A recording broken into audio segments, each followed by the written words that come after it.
Hey guys, it's Allie Menegakis with South Carolina for Criminal Justice Reform. It's been a long time since I've done a live video.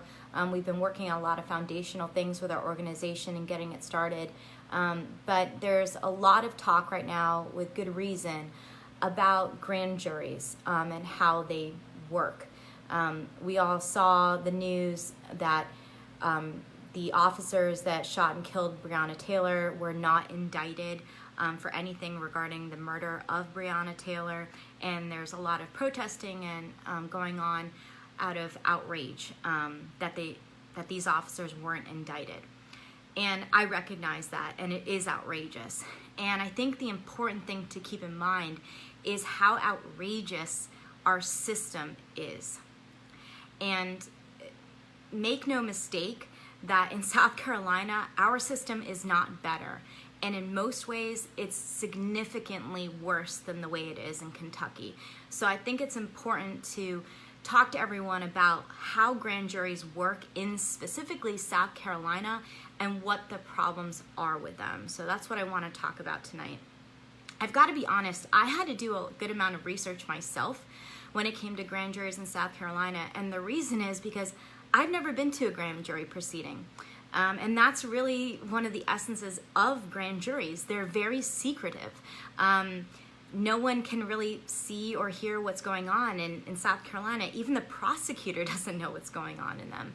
So it's really backwards. But let's go back a little bit and talk about what the purpose of the grand jury is and the origins of the grand jury. So grand juries were first enacted in England, actually, in the 12th century. And the idea behind a grand jury was, the goal was to take away all this power from just a small group of government agents, right? The idea being that we would have everyday people, citizens like you and I, that would serve on this jury to decide whether or not there was good reason to actually prosecute someone or bring them to trial if they're accused of something. It sounds great in theory, right? But over the years, in practice, it's become even more of a governmental power, in my opinion. So let's talk about the different grand juries we have in South Carolina. There's actually two different kinds of grand juries in South Carolina. There's a state grand jury, and then there's the local grand juries or county grand juries, which is in each county in the state of South Carolina. Let's start first with a state grand jury. State grand juries are not used as often as the local county grand juries, okay? Those are only used really with certain types of cases.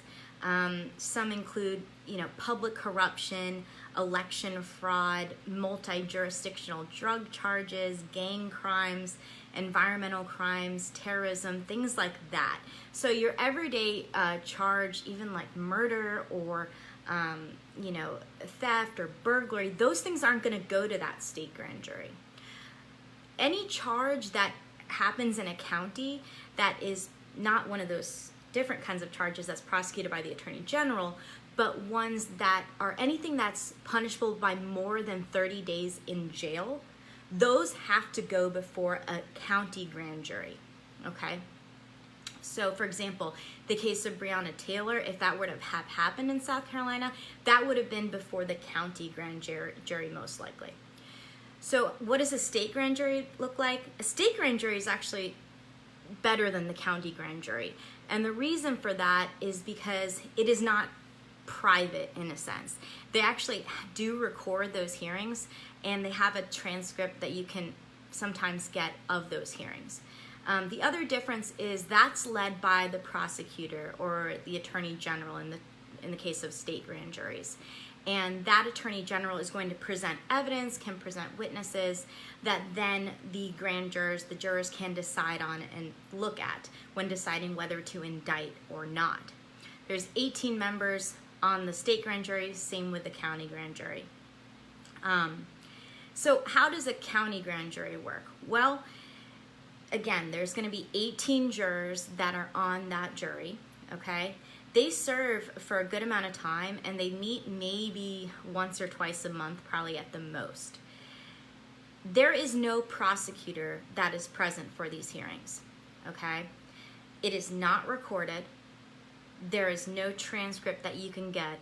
and there's no record of what actually happened in those grand jury proceedings. So how does it work in there? What's the purpose of those county or those local grand juries? Well, what happens is there's going to be a police officer or government agent, investigator that's going to come in, and that officer doesn't necessarily have to know much about the case at all. That officer may not, and most of the time, has not had any firsthand experience in the investigation of this case. Really, in reality, what happens is they're reading really a summary of the allegations to these 18 members of the grand jury. And then those jurors have to decide whether there's probable cause to indict that person in what they call a true bill. Probable cause, so basically what they have to determine is whether a wrongful act occurred, a crime occurred, and whether it's more probable than not that that accused person actually committed that crime. So that's really all that they have to decide. There was a Post and Courier article that came out actually just last month in August that we'll post, that was really great investigative journalism that talked about how grand juries in South Carolina, they end up indicting over 99% of every case that comes before them. And it was found that each indictment, the grand jury listened to evidence in less than a minute for each charge. So that's pretty egregious. I mean, we think about trials, right? And yes, a grand jury is not supposed to be a trial, but less than a minute, like a matter of seconds to decide whether someone is more probable than not to have committed a crime is really outrageous. Also, it's outrageous that there's no evidence or witnesses that are called to that county grand jury hearing. So we talk, you hear on the news about Breonna Taylor and her family's, attorney is saying, well, we don't think all the witnesses for Breonna were called to that grand jury proceeding, only some of them. Well, in South Carolina, you wouldn't have a single witness called for Breonna Taylor's family, because that's not allowed in grand jury proceedings for the county grand jury. So it's very concerning. I think that it causes a lot of problems with our system. It causes a lot of people to be indicted that should not be. There have been cases in different counties recently where judges have come back and dismissed all the indictments because they found that there weren't credible witnesses that actually testified to the evidence before the grand jury. So it's definitely something that we need to change. Just another thing about that, one unique thing about South Carolina is that we have what we call preliminary hearings. A preliminary hearing is a probable cause hearing. It's a hearing for the prosecutor or the officer to present probable cause to determine whether there's enough evidence to bring a case to trial. But the difference between that and a grand jury proceeding is that with a preliminary hearing, you actually go before a judge or a magistrate. The defense attorney has an opportunity not only to hear that testimony, but also to cross-examine that witness to decide whether there is probable cause or not, and then to make arguments to the judge that no, there's not enough probable cause to continue this case. But one of the craziest things is, despite having this probable cause hearing, we still have those grand jury proceedings, and it's legal in this state.